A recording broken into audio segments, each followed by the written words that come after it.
Good morning. Two guys in the outdoors, and I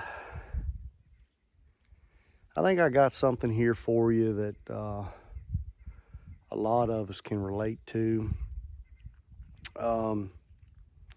Food plots. What I'm doing here is I call it frost seeding. I'm actually going to be snow seeding because they're calling for snow tomorrow.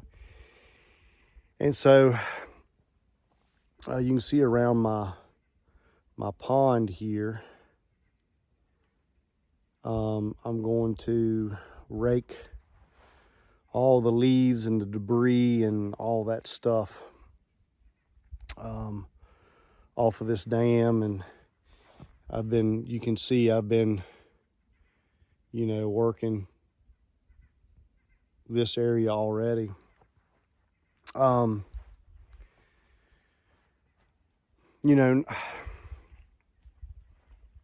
Here in Virginia, you can't bait, but we can plant a food plot that is specifically for deer and hunt over top of it.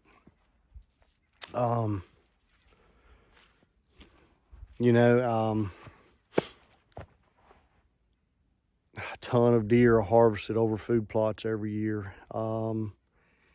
And if you've got an area that you can frost seed or snow seed like I'm doing here, it might be something worthwhile doing.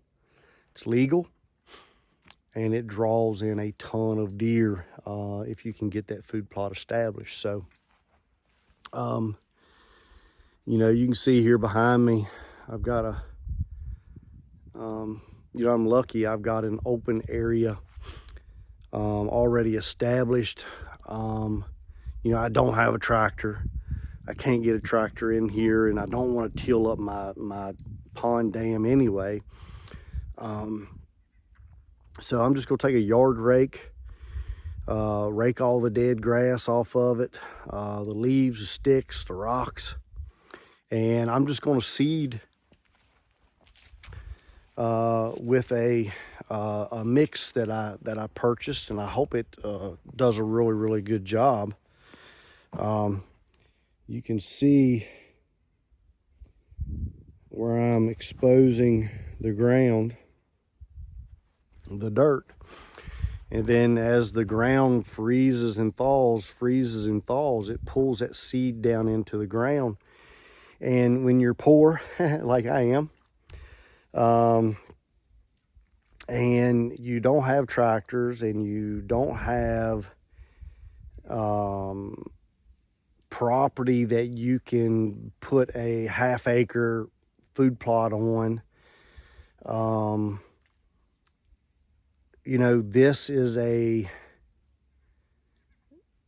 somebody with small property, somebody that doesn't have a ton of money and equipment, just takes a little bit of back labor to rake the ground out, throw that seed down, and hopefully Mother Nature does what it's supposed to do, and springtime comes, you have a really, really nice food plot. So that's what I'm hoping for. I've done this before, and it does work. So there's my rakes.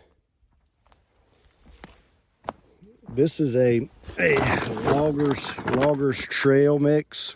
Has a lot of fescue, ryegrass, clover. It's supposed to grow in shaded areas, poor conditions. The seed is coated with lime and other coatings to help it produce and grow in poor conditions. So you too,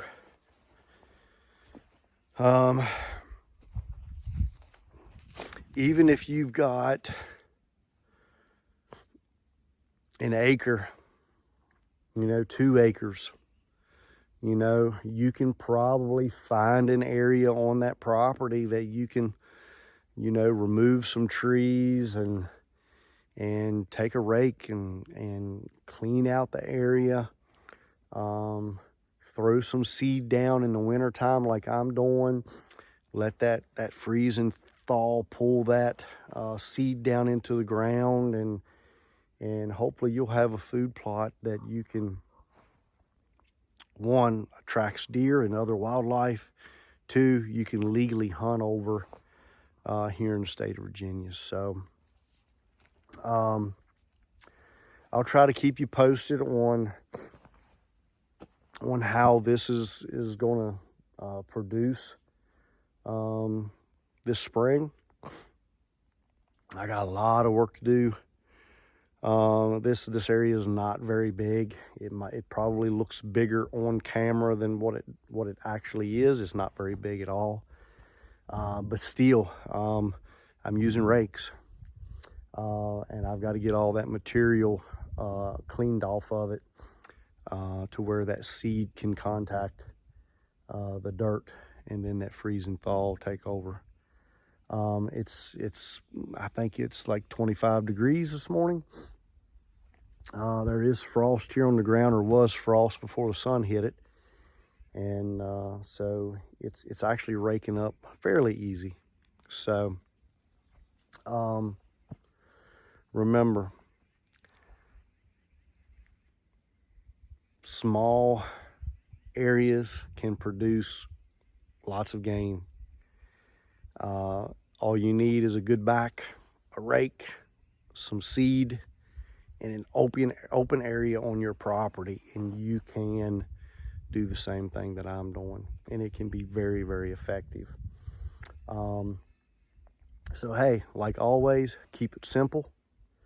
Go hunting. Do everything that you possibly can to make yourself successful, and that's exactly why I'm putting in this food plot. And hey, if you notice here, let me show you my tree stand.